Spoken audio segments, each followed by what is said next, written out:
Boa tarde a todas e a todos, mais um programa Conexão Ambiental aqui por la UPTV. Hoje teremos a presença de um convidado especial, Francisco José de Toledo Pisa, formado em Engenharia e Gestão Financeira. Começou sendo diretor técnico da FABAT, Fundação Agência da Bacia Hidrográfica do Alto Tietê, hoje presidente, professor universitário, consultor na área de planos diretores. Para você parecer algo novo, é novo, porque não vamos a falar de questões que são muito importantes, como muitos programas, que são os recursos hídricos. E a Agência de Bacia, como se chama de forma genérica, cumpre e cumprirá uma função fundamental para o gerenciamento de toda esta questão que é tão complicada e tão complexa. Complicada porque se envolvem interesses de todo tipo, complexa porque nós temos dentro da bacia do Alto Tietê uma das maiores complexidades em recursos hídricos e saneamento do Brasil todo. Não é complexo somente no estado de São Paulo, sino no Brasil todo. Esta bacia compreende uma população que é maior em todas as outras do país, com mais de 20 milhões de habitantes, o que nos considera como privilegiados por termos água, mas não tão privilegiados porque ela está começando a faltar. Bem-vindo, meu grande amigo, porque também somos amigos com Francisco. Vai ser um prazer ter você aqui, que nós sabemos que os telespectadores vão aprender muito com você. Bom, obrigado pelo convite. Tá? A FABAT é uma fundação criada por lei, tá? Na qual ela sobrevive com recursos de subsídio de vários municípios da região metropolitana de São Paulo, da bacia hidrográfica do Alto Tietê, e quando tiver a cobrança, ela vai fazer parte também de recursos da cobrança pelo uso da água, que é para quem ela vai utilizá-la para mudar o planejamento e mudar o foco para fazer ganhos ambientais e ganhos de qualidade de vida que a população espera. Qual foi o objetivo fundamental? Você falou que foi criada por lei, certo? Ou seja, ela se fundamentou numa lei. Qual é essa lei e qual é o objetivo da bacia? A lei é a 7633 de 91, que determinou a política estadual de recursos hídricos. Quando você tem uma bacia complexa, com muito consumo, para que não se aumente o tamanho do estado, tem um comitê que discute, funcionando como parlamento das águas. O comitê toma as decisões e a fundação faz com que as decisões se tornem realidade. Isso faz com que não há necessidade de aumentar o tamanho do estado. Então nós trabalhamos em parceria com o comitê, com o estado, com o município, com a sociedade civil, em particular aquelas pessoas que utilizam a água da bacia. Então uma função nossa é fazer com que o estado consiga fazer a fiscalização, as outorgas, e nós complementamos analisando o programa, fazendo investimento daquilo que foi feito da arrecadação pela cobrança pelo uso da água. Ao contrário do que as pessoas pensam, ela não é chapa branca. Ela é composta, inclusive o conselho curador dele, o conselho deliberativo dela, 1/3 do Estado, 1/3 da sociedade civil e 1/3 dos municípios aqui da bacia do Alto Tietê. Isso faz com que eu tenha a fiscalização permanente. Como todo órgão que recebe recurso público, eu sou fiscalizado pelo Tribunal de Contas do Estado, então sou obrigado a cumprir a legislação de licitações e sou obrigado a manter uma estrutura bem enxuta e focado naquilo que o Parlamento das Águas, que é o Comitê de Bacias, decide. Então eu não posso ficar se manifestando por qualquer coisa, tem que ter uma disciplina institucional muito grande para servir o Comitê de Bacia para que as coisas aconteçam. E muitas vezes as pessoas acham que nós temos uma certa liberdade. Eu tenho que ter uma disciplina. Num país democrático, tem leis e as leis têm que ser cumpridas. Então eu sou obrigado a ter a disciplina institucional para não competir com grande parte da discussão da bacia, que é o comitê. Como órgão executivo, essa que é a nossa função. Agora, uma pergunta, isto é algo que apareceu no Brasil ou há história sobre o sistema de gestão, de gerenciamento dos recursos hídricos, neste caso seria o comitê e a agência conjuntamente, mas as cobranças depois também. Isto é novo ou isto já é uma experiência conhecida? É uma experiência muito vivida na Europa.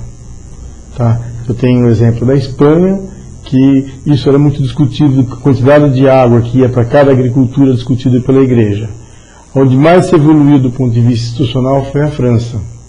A França teve certo momento em algumas bacias hidrográficas, onde o setor industrial fazia um fundo da cobrança e esse recurso voltava para que cada indústria pudesse mudar o seu processo produtivo para consumir menos água ou para gerar menos poluição. O setor de saneamento, o setor público, também tinha cobrança do setor público, 90% que o setor público arrecadava, retornava para projetos para os municípios que estavam mais carentes, com municípios ou programas mais estratégicos, e depois tinha o setor agrícola, que ele pegava o quê? 100% do que ele arrecadava para irrigação, mais os 10% de saneamento para poder ter água para a agricultura, que o grande consumidor de água não é nem a indústria e nem a população, é a agricultura que gera alimento. Então, na Europa, já está bem claro que a água, onde maior concentra o maior consumo, é no alimento. Nossa bacia no Alto Tietê, eu penso em macrometrópole. O que eu como aqui não vem da bacia do Alto Tietê. Então, na bacia do Alto Tietê, o maior consumo se dá da população dos 22 milhões. Nós uma bacia hidrográfica que nós estamos na cabeceira, ou seja, a região metropolitana de São Paulo está numa nascente, que é a nascente do Rio Tietê. Então, por isso que nós não temos água. Se nós tivéssemos a região metropolitana de São Paulo na foz do Rio Tietê, do lado do Rio Paranapanema, a poluição não seria nem sentida, porque o volume de água que tem lá é muito maior. Então, nós estamos vivendo numa área crítica, onde se gera pouco recurso natural, água. E aí nós temos que utilizar com bastante responsabilidade. Mas, tudo bem, falamos da quantidade. A complexidade que nós temos pela quantidade. Está também a complexidade pela contaminação da água. Tá, eu tenho contaminação da água e tenho outra responsabilidade, também da exportação de água de outras bacias hidrográficas. Então aqui eu tenho 40% da região metropolitana pertence em área de mananciais. Então existe o que nós chamamos de pressão imobiliária ou de pressão que as pessoas querem morar. Tem 22 milhões de habitantes na região, é o melhor mercado do Brasil. Primeiro, qualquer coisa que se produz em São Paulo, eu tenho sempre consumido. Então existe uma pressão por habitação, uma pressão por negócio, uma pressão por indústria, em se instalar aqui na região metropolitana. Então eu tenho uma pressão, e essa pressão, como não tenho mais espaço físico, o que acontece? Esse 40% de área de proteção de mananciais começa a ser ocupado. Como a legislação não permite, quem que vai para lá? As pessoas, a cidade informal, as invasões, algumas atividades quando o cara tenta burlar um pouco a legislação para se instalar no manancial. Então eu tenho uma pressão muito grande que para as áreas não ocupadas, que são de uso comum, a que haja uma ocupação imobiliária. Muitas vezes o município quer construir uma escola naquela área porque a área é mais barata, o Estado quer construir um presídio porque aquela área é mais barata, o governo federal quer instalar uma universidade lá porque a área é mais barata. Então o próprio Estado fica de olho em colocar equipamentos urbanos onde não deveria ter. O Estado no sentido amplo, União, Estado e município. Então o que existe é que a gente tem uma área de interesse comum. E aí tem uma situação muito mais interessante aí. Pela legislação brasileira, o município ordena o território. Então o município cuida da demanda. Ele diz onde as pessoas têm que morar. O Estado e a União cuidam dos recursos naturais, no caso da água. Então eu tenho água de domínio estadual, que são rios que nascem e morrem no mesmo estado, e água de domínio federal, que são os rios de fronteiras e os rios que nascem e morrem em outro estado. Então o que acontece? Um cuida da oferta, que é o Estado e a União, os dois, e o outro cuida da demanda. E eles parece que não se conversam. Então você tem um pressionando para o aumento de água e o outro físico não dá para se aumentar a água, porque é uma questão física. Eu tenho um ciclo biológico, a quantidade de água disponível é fixa. Então, existe um município querendo imposto, um município querendo a moção de coisa, porque se eu não tiver isso aí, o município não sobrevive. Então, nas áreas metropolitanas foi criada o que nós chamamos de Lei de Proteção de Mananciais. Então, o Estado faz a lei para cada regiãozinha, para cada riozinho, como que pode ser utilizada aquela lei, que a gente chama de lei específica de cada manancial, onde o Estado impõe condições de ocupação daquela área. E o município, como é um ente federado menor, ele é obrigado, no seu plano diretor do município, colocar essas restrições no seu plano de município. Até aí, você no país, no estado legal, você consegue controlar. Agora, no estado informal, nós estamos falando de uma pressão de 22 milhões de habitantes que não tem onde morar, então você passa a ter a fiscalização como crítico. Não dá para ter um guarda para cada família. Então você cria nessas leis específicas, você cria um grupo gestor local, para que eles informem o Estado que está havendo uma invasão, que está havendo algum problema. Então, aonde isso se aplica, não há ocupação. Então nós estamos perdendo a guerra pela falta de fiscalização e pela falta dos papéis desses grupos gestores que não estão estabelecendo quais são os seus verdadeiros papéis para fazer com que aqui não invada aquela área que é a área de uso comum. E o município tem que receber recurso, não pode a pessoa da área rural, dessa área comum, ele tem que ter recurso, porque ele não pode ficar com a demanda social sem recurso. Então, tem que implantar o ICMS ecológico, que eles fazem, para dar para esses municípios que estão cumprindo o papel de fornecer água para a gente, garantir a governabilidade. Então, o município tem que ter interesse que aquela água, que ele seja um produtor de água, que ele tenha recurso para cuidar das suas estradas vicinais da área agrícola, que ele tenha recurso para trazer os alunos da área agrícola para a escola, para estudo, e isso daí tem que estar tudo casado. Esse que é o grande drama, que você não consegue gerenciar todas essas variáveis porque elas estão desarticuladas. Uma pergunta interessante. Quando se faz se compõe essa lei específica, que seria por cada subbacia, seria cada subbacia, cada pedaço, você falou, cada parte da bacia. Aí na composição que existe para essa discussão, estão os técnicos e está também esse colegiado composto pela sociedade civil, o Estado e os municípios. Se pode dizer que é confiável, que o que prevalece é essa preservação, o que prevalece na composição de essa lei específica, esse bom senso, digamos assim, para chegar a evitar estes conflitos, porque, pelo que eu sei, muitos sabemos, a lei específica da Guarapiranga, da subbacia Guarapiranga, ela não deu certo. Bom, a lei no papel deu certo. Não, o resultado não é de papel, não é prático. No papel ela deu certo. Eu posso dizer assim, existem duas leis que já foram aprovadas. Uma para a água da Billings, que é a área que contribui para a Billings inteira, e outra para a bacia do Guarapiranga.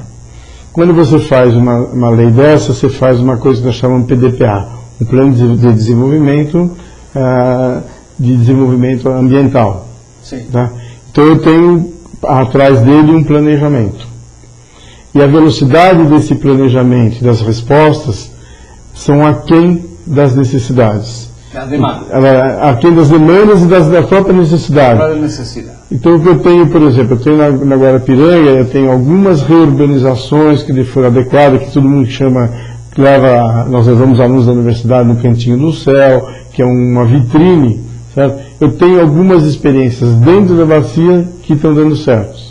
Só que a ocupação que está se dando fora das áreas que foram mapeadas antes da lei é maior do que aquilo que nós estamos resolvendo. Então nós estamos fiscalização. O que existe é o seguinte, é a autoridade e ser autoritário. Quando eu tenho uma lei dessa, eu tenho que exercer muito bem a autoridade. E se eu não tenho o processo de informação que vai fluir diretamente para os governantes, quadros municipais, as brigadas da Polícia Militar da área ambiental. Muitas vezes eu não tenho a informação e quando chega a informação, a irregularidade já está instalada. Ou com uma indústria que ampliou a seu pátio numa área de APP, ou de uma invasão de área de um loteamento que é área de dia comum. Quando você vem, aí você começa a disputar o mesmo problema com outras secretarias de cunho social.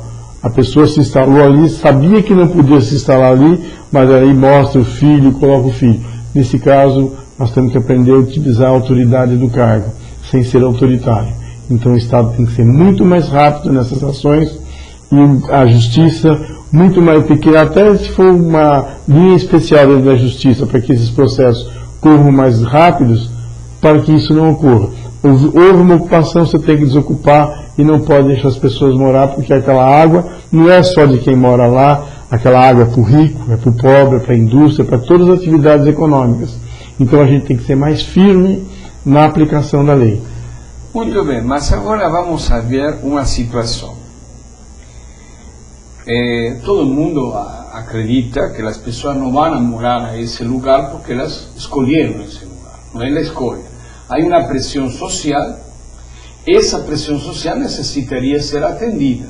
Ou seja, assim como o município, o Estado, e podemos ir mais longe, vamos à federação, certo, ao governo nacional, de aplicar planos de moradias sustentados, que se sustentem dentro dos critérios de desenvolvimento sustentável, que seja econômico, ambiental. Isso não ocorresse. Eu acho, e por essa experiência você colocava de Espanha, Sevilha... En la ciudad de Sevilla no tuvimos más.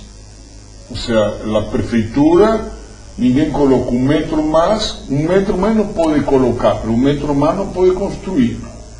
Um dos problemas é o problema da água. Então, essa população, obviamente, que terá que morar em algum lugar. Agora, se nós temos esse crescimento em las áreas que estão sendo ocupadas, que são áreas de preservação permanente, são APPs, onde essa população que invade, os loteadores inescrupulosos, os grileiros da vida e toda essa gente, vende até seus lotes, não é somente que los ocupam e invadem, há lotes que são vendidos clandestinamente, que não são vendidos. Muito bem. Se nós temos um crescimento demográfico dentro da região metropolitana, um dos mais baixos do Brasil, se temos esse crescimento mais baixo, se nós temos agora um fator reverso, ou seja, muitos imigrantes e filhos de imigrantes, muitos, estão voltando aos seus lugares de origem, no norte e nordeste, isto é evidente, inclusive, e temos menos migrantes.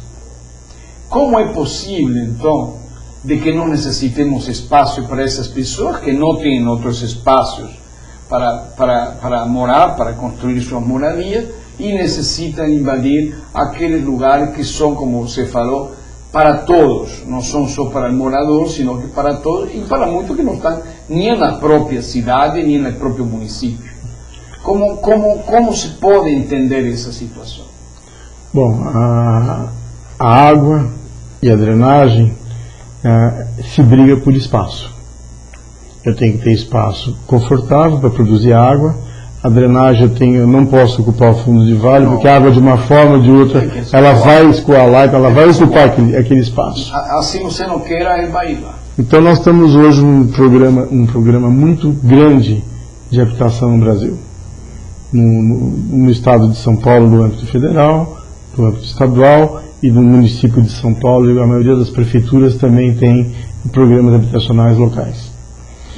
O que ocorre é que numa casa, numa cidade do interior de São Paulo, você faz uma casa do CDHU, tipo Minha Casa Minha Diga, ou uma casa do CDHU, por 25, 30 mil reais. Aqui na região metropolitana não sai por menos de 120 mil reais, levando em consideração o terreno, a infraestrutura. Então já tem o primeiro problema, que é econômico. E as políticas públicas, ela é igual para o Brasil inteiro. Só que a terra aqui em São Paulo é muito mais cara do que em qualquer outro lugar, principalmente na região metropolitana. Daqui a pouco eu vou dar um exemplo da minha cidade, que nós estamos sofrendo o mesmo problema com relação a fazer uma barragem para o manancial. Então eu tenho, a primeira coisa é o custo. Com esse mapeamento de demanda, tem muita gente saindo de aluguel e morando na casa própria.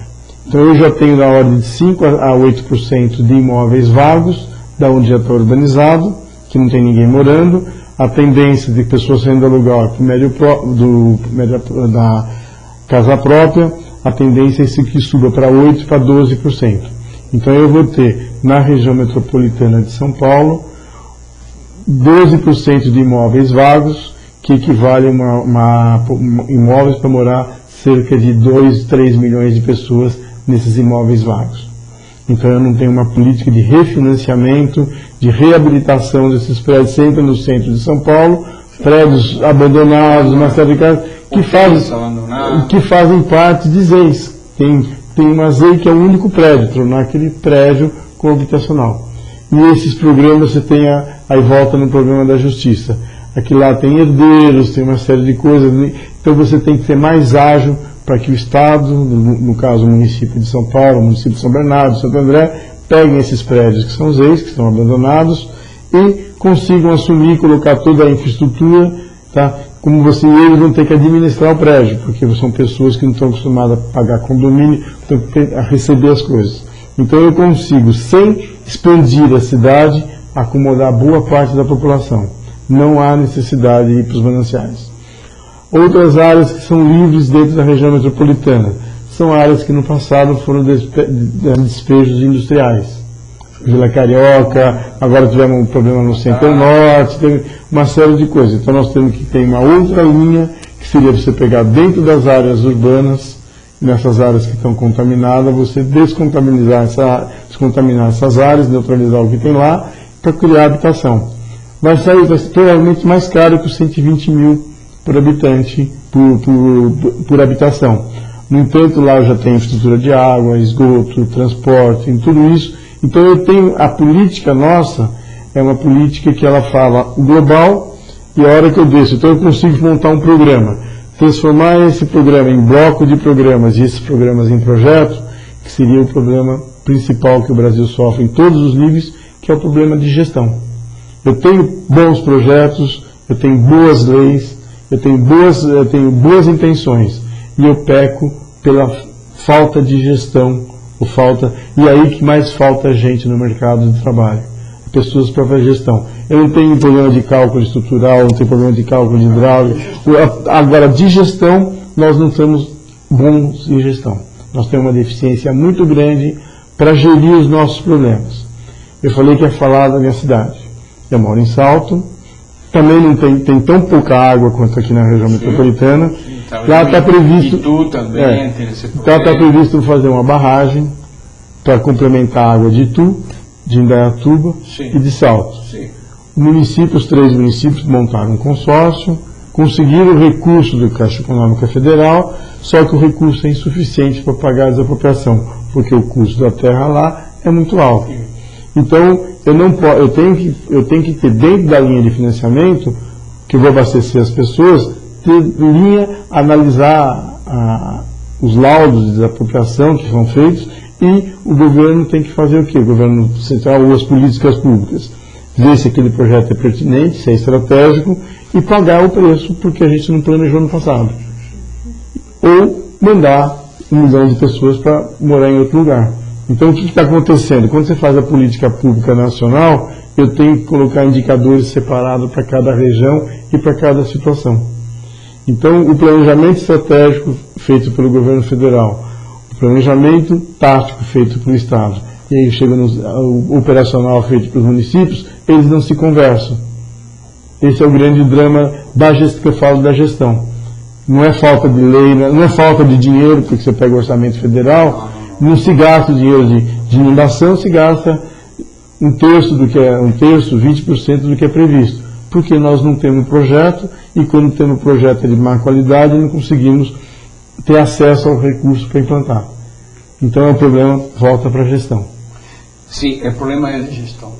Eu estive em Brasília no mês passado e justamente com alguns ministérios se comentava isso, que existiam grandes quantias de dinheiro que não se podiam distribuir devido justamente a esse problema de projetos de má qualidade, e um dos principais problemas que estava nesses projetos de má qualidade era que eles não definiam profissionalmente, de forma competitiva, a questão da gestão. Bom, mas o importante é que nós temos que chegar à conclusão de que há uma solução para isso, existe essa solução. Uma delas você falou, que é a parte migratória, que muita gente está saindo do Brasil, aparecendo várias oportunidades no Brasil, as pessoas voltando para os seus estados de origem. Eu tenho pessoas que vieram aqui, tem 3 gerações aqui, e apareceu oportunidade lá da onde eles vieram, no Paraná, no Norte, no Nordeste, tá? Porque quando veio pós-guerra, quem estava melhor estruturado era a região metropolitana de São Paulo. Então houve, depois da Segunda Guerra, um fluxo de migratório interno no Brasil, tanto o êxito rural como as cidades pequenas e grandes, para a região metropolitana. E na crise que nós passamos de 82 até 94, na entrega dos militares, eles entregaram o país falido, tá? Para coisa. Fizemos vários planos econômicos que foram rompidos por ambições políticas, quer dizer, foram pontuais, não deram continuidade, tá? E nós conseguimos estabilidade de 94 para cá, que a gente chama depois do Itamar, que tem implantado o Plano Real para cá, que está sendo um pouco mais rígido o controle econômico. Então isso está fazendo o quê? Vários projetos em outros países, em outros estados, que está provocando equilíbrio. E aquele fluxo que a gente teve no pós-guerra gerou esse grande passivo que nós temos hoje. Então a culpa não é só dos governantes atuais. É um passivo que foi criado primeiro pela migração e depois pela crise econômica que nós passamos, onde se perdeu a capacidade de investimento do Estado, do setor privado, e na crise você consegue subemprego numa cidade de 10, 15 milhões que era na época e não conseguia nada em outros lugares. Então o sistema migratório continuou vindo para a região metropolitana como um todo. E a filosofia do reversa, né? As pessoas estão voltando porque está aparecendo novas oportunidades no resto do Brasil. Se nós tivéssemos um país pequenininho, nós temos um país de dimensões continentais, onde a infraestrutura sendo tratada de transporte e logística para o Brasil inteiro é a solução de você reverter. Mas eu tenho que criar oportunidades na cidade formal que tem infraestrutura para as pessoas não irem para os mananciais. Porque quem vai para o manancial, as pessoas de menor poder aquisitivo, praticamente a população excluída. Então isso não pode acontecer, eu tenho que dar oportunidade para essa população, onde estão os empregos, onde estão as coisas, que seriam no centro das cidades, no centro onde estão o mercado de trabalho.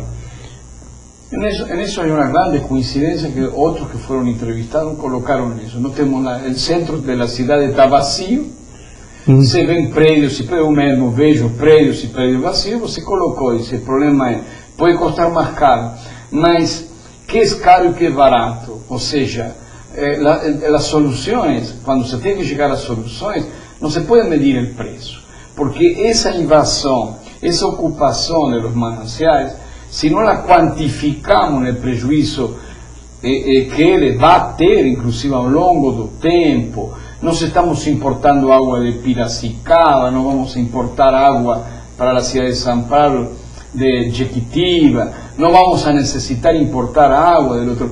Se nós fazemos a conta e passamos a régua, nós vamos ver que de repente essas soluções que parecem são caras, elas não são, se nós las projetamos.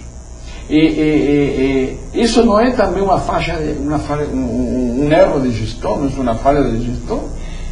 Não, aí poder fazer essa conta? Aí tem uma falha maior. É falta de planejamento regional para que você vai buscar soluções. Quando o Estado agora está soltando um projeto que é da macrometrópole. A macrometrópole. Todas... Haddad vai ser o presidente, né? Quem? Haddad, novo prefeito de São Paulo, que vai assumir a coordenação.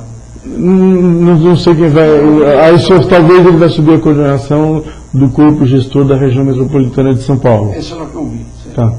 E é mais justo, a maior cidade, pega 50% dele, 50% tá? está aqui. Então, eu acho que deveria ser, inclusive, por estatuto, o prefeito de São Paulo é o coordenador disso. Deveria ser. Independente da bandeira partidária.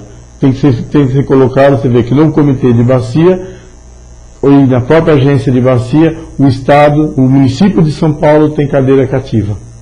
Ele não disputa com ninguém para ter um assento na FABAT, não disputa com ninguém para ter um assento no comitê. E tem que ser assim. Porque ele é responsável por mais de 60% do consumo. Não, metade da população, mas quase 60% do consumo de água. Aí é pior ainda. Então ele tem que sentar, ele tem que fazer parte e ele tem que ser o coordenador dessa política. E o Estado, eu trabalhei muito tempo pela Sabesp, o Estado nunca criou, desde que eu estava dentro do próprio regime militar e tudo, ele nunca abriu mão de que o município de São Paulo tinha que ser coordenador disso. Mesmo no regime militar, ele indicava que o prefeito que tinha que fazer esse papel. Depois vieram todas as instituições, os próprios comitês de bacia, um lugar privilegiado para o município de São Paulo, por ter 25% da população do estado e 50% da região metropolitana. E 60% do consumo Então, isso não tem dúvida. Mas a macrometrópole mostrou o seguinte, que existe água para abastecer a população da macrometrópole. Só que tem os atores sentam na mesa já com decisões. Da minha bacia, eu não quero que tire nenhuma gota d'água, eu não quero que se faça nada. Então você tira a capacidade do Estado e da União planejar as barragens e o gerenciamento dos recursos hídricos. E isso é muito ruim. Se ele não está aberto a novos valores, você não consegue resolver o problema. E aí vem o governante e o voto.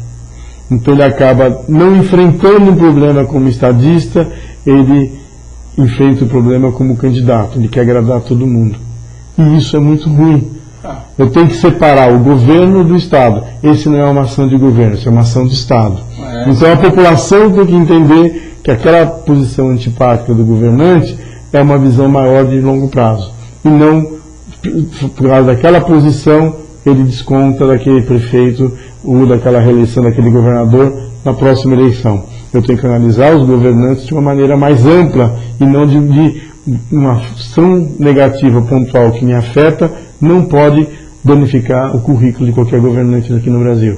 A gente perde muitos prefeitos, muitos governadores que acabam perdendo o seu segundo mandato porque são julgados por uma ação de exceção. E você perde a continuidade de uma boa gestão. É uma coisa muito incrível que você pega, o cara tomou alguma medida, uma medida antipática, mas que resolveu o problema, e acontece do cara não se reeleger.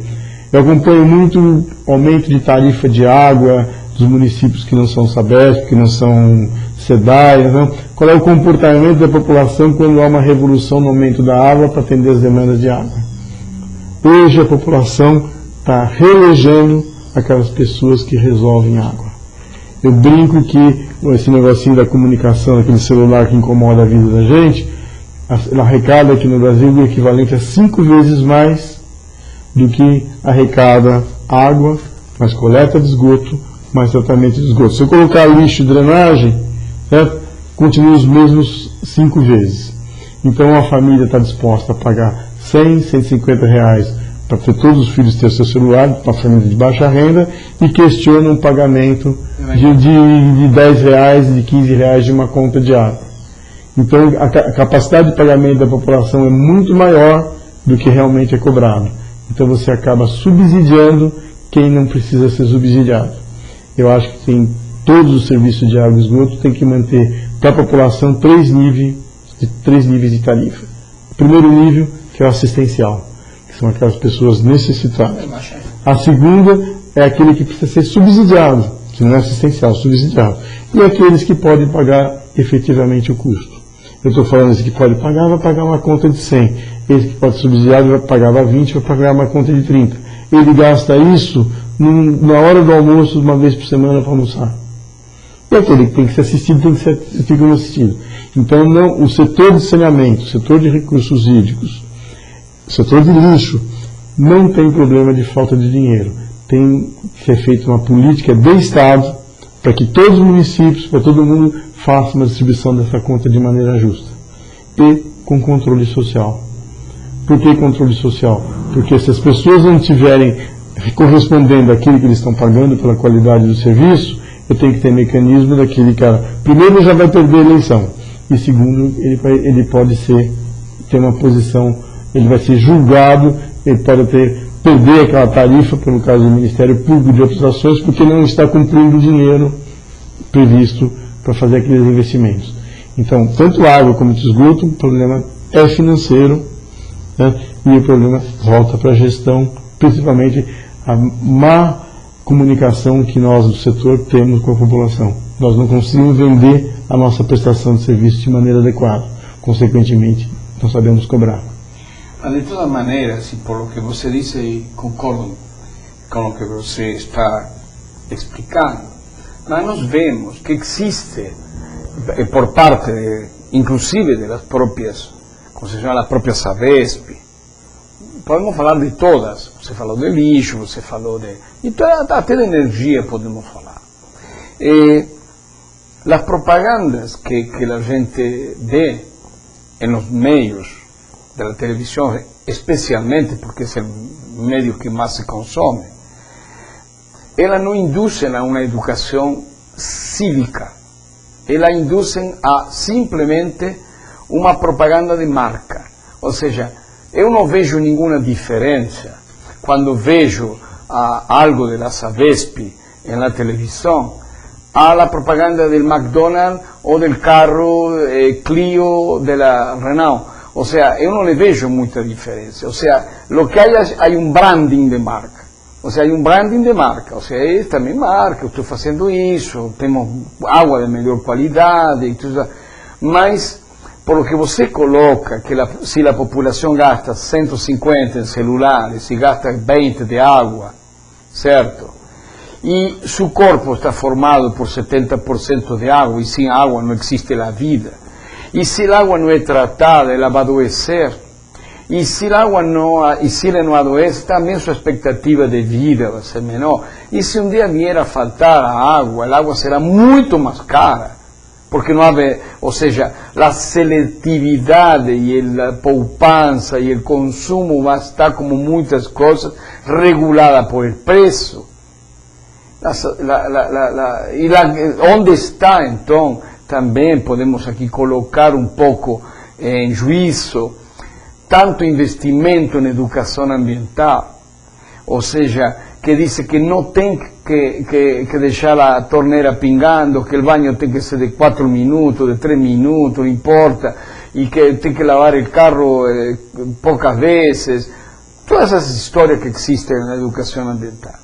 Não deveríamos pensar em todo esse da mídia, da propaganda, da própria educação ambiental, aí nesse custo da água, que é esse custo do tratamento, do saneamento, esse custo da conservação dos mananciais, evitar uma série de prejuízos que têm as nascentes, que são as produtoras de água.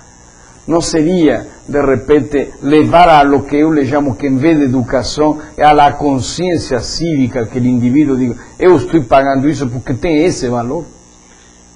Porque tem esse valor. Porque não é ele que ele tem que pagar o valor que ele tem, e o valor estratégico a longo prazo. Em vez, de repente, de investir no branding, como em alguns casos, ou aquilo que já está falido nas propagandas ou em los programas de... No digo que sean inválidos los programas de educación ambiental, mas digo, ¿por qué no se incluye eso en todo ese ambiente? Eu acho que a educação ambiental, que um pouco antes do programa estava discutindo, que é a educação sanitária e ambiental... Seria a forma com que ela é feita pelas empresas produtoras de água, pela Sabesp, pelo SAI de Guarulhos, ela não usa o meio de comunicação adequado. O melhor meio de comunicação seria colocar dentro de programas de grande aceitação, aqui no Brasil que gosta muito de novela, você colocar alguns segmentos da novela com esses valores, colocando um artista trabalhando isso de uma maneira no dia a dia de uma novela, de uma propaganda subliminar. Porque assim as pessoas vão estar vendo aquilo, vendo a contestação de uma pessoa dentro de um ambiente que ela presta atenção. Hoje, se você pegar hoje com a internet, com o celular, as pessoas não prestam muita atenção naquilo que acontece. Mas quando está numa novela, que o cara está perguntando se o A vai casar com o B, no jogo de futebol, o cara vai beber água, fazer alguma coisa, neste momento que você consegue fazer com que a pessoa tenha consciência. Aqui nós temos que fazer em termos de educação ambiental é capacitar os professores para passar os conceitos nas aulas. Aquele que tem a comunicação direta com a criança quando cresce. E educar o pai via criança. E a comunicação de massa via novela é o melhor caminho. Hoje, isso não impede das empresas formarem sua marca, ajeitarem sua marca. Tem que ser feito as duas coisas. A marca é importante porque eu tenho uma legislação sobre qualidade da água. Se eu tenho uma marca que tem problema, acontece um grande acidente sanitário, você consegue falar o que aconteceu, não ter medo de enfrentar um problema sanitário. Eu brinco muito com os meus alunos, brinco muito com alguns prefeitos, que seu problema de água vai resolver o dia que tiver um grande acidente sanitário, que você viu que tudo aquilo que a gente falou, colocou no projeto, não foi cumprido. Então eu preciso de um acidente, de uma coisa de horror, para que aconteça as medidas necessárias. O dia que tiver algum problema, que ficar 20 dias sem poder consumir água do Guarapiranga ou da Billings, certo? Que atende 3, 4 milhões, vai fazer um racionamento por causa de qualidade da água, os caras vão ver que ficaram 20, 30 anos sem tomar conta do manancial. Infelizmente, a gente só aprende com os erros. E às vezes esses erros a gente paga um preço muito caro por eles.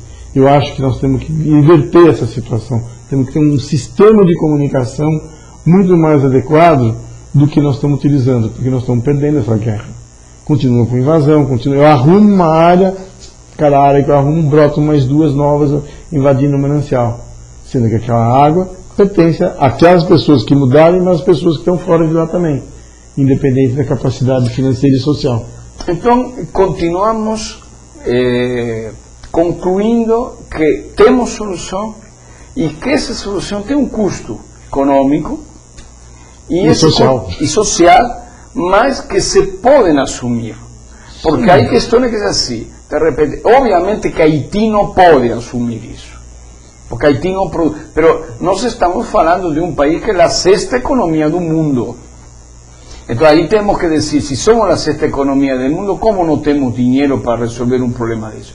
Então, lo caro, lo barato, como você mencionava, que uma moradia para uma família custa 20 no interior, em alguma outra região, e aqui pode custar 120 mil ou mais, ou recuperar aqueles prédios que estão abandonados, que são já 6, que podem ser ocupados através de reforma, através de um trabalho excelente que se pode fazer, porque não nos faltam engenheiros e arquitetos que têm habilidade para restaurar qualquer coisa e colocá-la de forma adequada para a moradia, porque há muitos hotéis no centro da cidade que estão abandonados. Então, uno está em frente justo da prefeitura, de lo que era antigamente o Banespon, que era o Bottom, ainda está abandonado. Ele foi fechado faz uns anos e continua abandonado. Nem escritório virou. Então, essa conta necessita ser conhecida pela população. Olha, eu acho, o que falávamos antes, é perfeito dizer na novela, ter um pequeno rodapé, ou antes da novela, um ator, falar 30 segundos, mas o problema é aquele que te estava falando, não, economize água, a gente já está cansada. Eu quando falo com alguém, meu afiliado, abre a torneira e olho que abriu a torneira e diz, que me vai falar? Que não gaste muita água, já sei. Entendeu? Ele já sabe, ele já nasceu sabendo. Agora, o problema está em que necessitamos criar mecanismos para resolver esse problema em um curto prazo? Ou você acha que necessitamos um longo prazo para resolver esses problemas? No estágio que estamos hoje, de todo o problema que você colocou, de lo passivo que existe. Eu tenho 40 anos de formado e 42 anos trabalhando com planejamento de água e esgoto. Profissionalmente eu tive muitas vitórias, muita derrota. O resultado final é que eu não deixei para os meus filhos um ambiente mais saudável que eu recebi dos meus pais. Isso foi, então, trabalhei sempre na área, sempre trabalhei ou para o Estado ou no Estado, no sentido mais amplo. Então, acho que por isso que eu fui casar com uma psicóloga, tá? Para acertar esse tipo de coisa. Para resolver conflito. Eu tenho uso e ocupação do solo na parte de drenagem. Cada vez que você olha, você fala sobre as perdas de água. Eu já estou pensando na fuga dos esgotos. Que eu tenho a rede de esgoto, tenho uma série de coisas, eu tenho meu sistema de drenagem interligado com o meu sistema de esgoto. Cada vez que chove, que dá essas enchentes, quebra-se muita tubulação de esgoto e esse esgoto acaba indo no rio. Quando eu falo isso fora do manancial, vai para o rio Tietê e vai só limpar em Barra Bonita que vai ter a alteração do rio. Quando eu falo numa barragem, numa represa, Bines e Guarapiranga, esse esgoto cai na Guarapiranga. Então eu tenho uma tendência de piora da qualidade da água, porque mesmo colocando a infraestrutura, eu sei que aquele esgoto acaba caindo porque eu tenho muita interligação de água de chuva com água. Então, um programa desse, eu tenho que investir da moradia até os grandes investimentos. Perfeito. Em conta que eu já cheguei a fazer, que eu gosto muito de fazer planejamento, fazer conta pela própria profissão, nós estamos falando em 100 bilhões de reais. 100 bilhões. 100 bilhões. 100 bilhões. 100 bilhões de reais a serem gastos, 5 bilhões durante 20 anos. Porque não pode fazer tudo de uma vez, porque fica todo um reboliço. Mas eu tenho cada bacia que eu fazer, cada subbacia que eu fazer o serviço completo, estabelecendo prioridades, metas, volta para a gestão. E 100 bilhões de reais em 20 anos está dentro da capacidade de pagamento da região metropolitana. Sem nenhum problema. 5 milhões não é grande coisa. Não é grande coisa, mas ele tem que ser muito bem ordenado. Claro, agora aparece um outro problema, que é muito mais sério, que é o problema, você pega uma creche, o governo federal pegou o dinheiro do PAC e deu dinheiro para uma creche, para uma prefeitura, umas 4, 5 creches de uma prefeitura. Construiu, foi lá inaugurar a creche. No ano seguinte, a prefeitura não tem recurso de custeio para manter a creche, porque no ano seguinte vem conta de água, conta de luz, a merendeira, a segurança, o telefone, o computador, até professor e criança vai para a creche. Então, o que acontece? Eu tenho um custeio dos serviços públicos pagos pelo município, nas costas do município, que requer uma reforma de repasse de dinheiro para o município. Eu tenho que tirar algumas atribuições institucionais de planejamento do município, colocar numa esfera maior, e eu tenho que repassar recurso para que aquelas atribuições que ele tem, porque para o município poder garantir a governabilidade, que as coisas acontecem no município.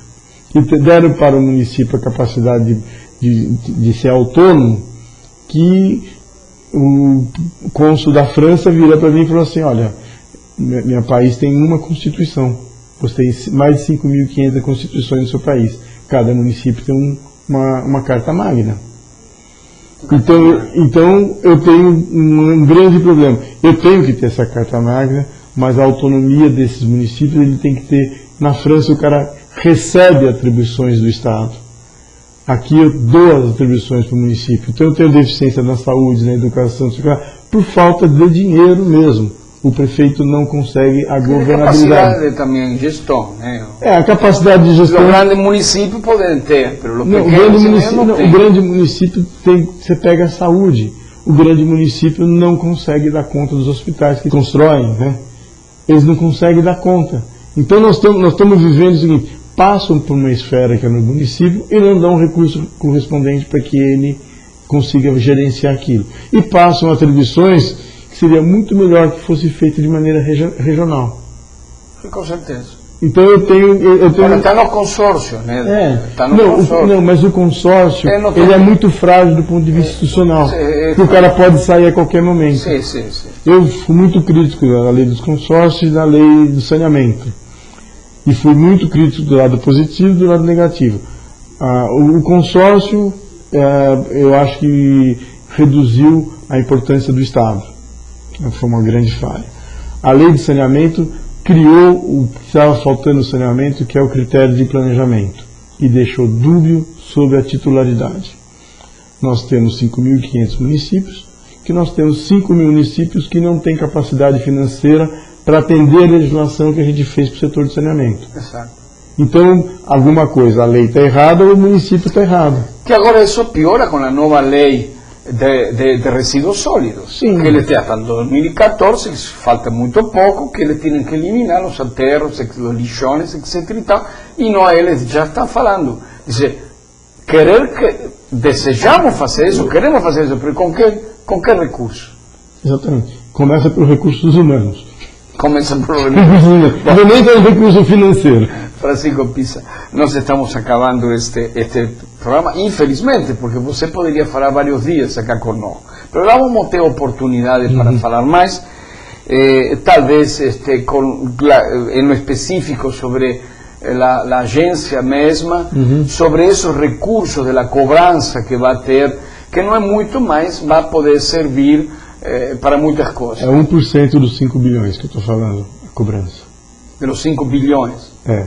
Então nós estamos por ano. Nós estamos falando de 50 milhões por ano, que dá para você fazer projeto e planejamento. Não dá para fazer nada estrutural. Obra nenhuma. Bom, e é pouco. E não seria essa, porque você sabe, o público também sabe que eu estou envolvido nessa questão. E você sabe qual é o meu posicionamento. Eu acho também que esses recursos, como inclusive os próprios recursos do FEIDRO hoje, deveriam ser mais direcionados à questão da capacitação, da gestão, na gestão dos projetos, para depois serem executados, e não pequenas obras que não estão ligadas a outras, que não se conversam, etc. Mas esse é outro capítulo. Esse é outro capítulo. Pisa, estamos em um momento hoje, no Brasil, não estou falando simplesmente do Estado, estou falando também do país, onde todos sentimos que existe assim não seja tão expressiva, existe uma grande revisão de uma série de questões. Se está revisando o Brasil, se estão revisando os estados, há uma revisão dos municípios, há uma revisão inclusive dos colegiados, não somente del caso do comitê de bacia, dos comitês de bacia. Você acha que nós podemos ir para um caminho positivo nessa revisão? Lógico, a sociedade já fez esse caminho. A análise que você fez da última eleição municipal e dos vereadores do Brasil inteiro, ela foi composta não só mais de políticos populistas. Essa gestão de vereadores e de prefeitos que entrou agora é composta por um misto muito bom entre técnicos e gestores, assumindo prefeituras, assumindo as vereanças para discutir o assunto. Então houve uma melhoria de qualidade muito grande nos nossos representantes nas câmaras municipais. Muito bom. Então quer dizer que estamos no caminho. A população está mostrando qual o caminho que deve ser. A população sempre se coloca primeiro. Temos que convencer-nos de isso, aunque muitos não queiram convencer-se. Pisa, por favor, naquela Câmara, um recado breve para a população, para a cidadania. Bom, quero agradecer a Conexão Ambiental pelo convite. Estou à disposição a quantas vezes forem necessários. Eu acho que a gente tem que caminhar não em cima das nossas vitórias e corrigir os erros, não ter vergonha de errar. Porque se nós não tivermos iniciativa, nós não vamos para lugar nenhum. Muito bem, muito obrigado, Pisa. Bom, a nosso público, muito por ter assistido mais uma vez este programa, todas as sextas-feiras, 16h30, por este mesmo canal.